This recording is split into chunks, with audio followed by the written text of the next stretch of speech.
Audio Jungle. Ya, Assalamualaikum warahmatullahi wabarakatuh. Perkenalkan, nama saya Muhammad Baru Zulmi, NIM 230401901660. Dalam pembahasan kali ini kita akan membahas tentang ciri-ciri makhluk hidup. Berikut penjelasannya.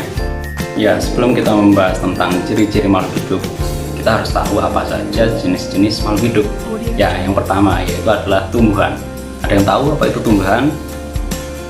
Ya, contohnya seperti kayak bunga mawar, bunga matahari, padi, pohon-pohonan, ada pohon mangga, ada pohon kelapa, dan lain-lain. Dan yang kedua, apa yo? Ya, hewan. Contohnya apa, adik-adik? Ya, seperti kayak ikan, kucing, anjing, tikus, dan lain-lain. Nah, yang terakhir apa coba yo? Nah, manusia.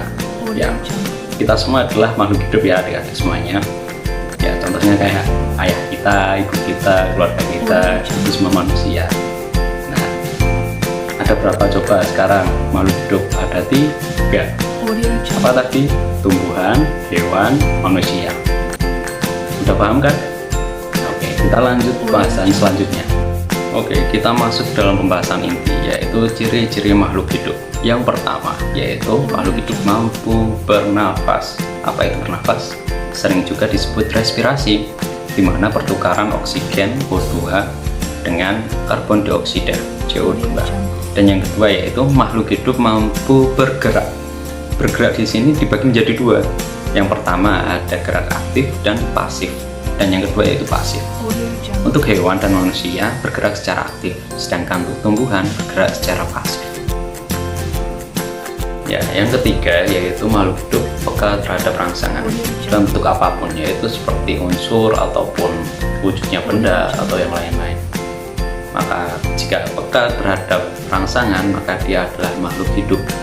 Dan yang keempat yaitu makhluk hidup membutuhkan makanan.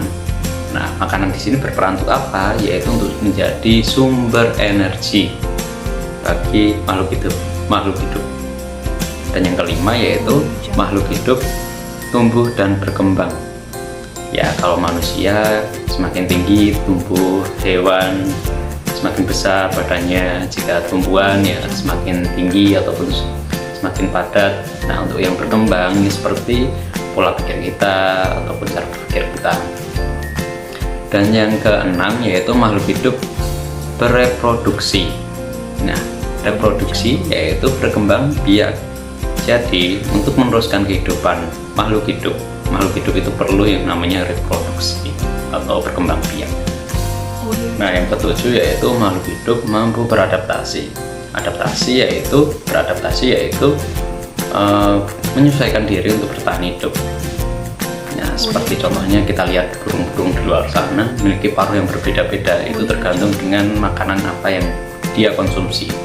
Nah, yang terakhir yaitu makhluk hidup mengalami ekskresi, yaitu di mana tubuh itu membuang apa yang tidak diperlukan oleh tubuh makhluk hidup itu sendiri. Nah, mungkin itu yang bisa kami sampaikan dalam pembahasan ciri-ciri makhluk hidup. Kurang lebihnya kami mohon maaf apabila banyak kesalahan ataupun kekurangan. Kami cukupkan. Wassalamualaikum warahmatullahi wabarakatuh.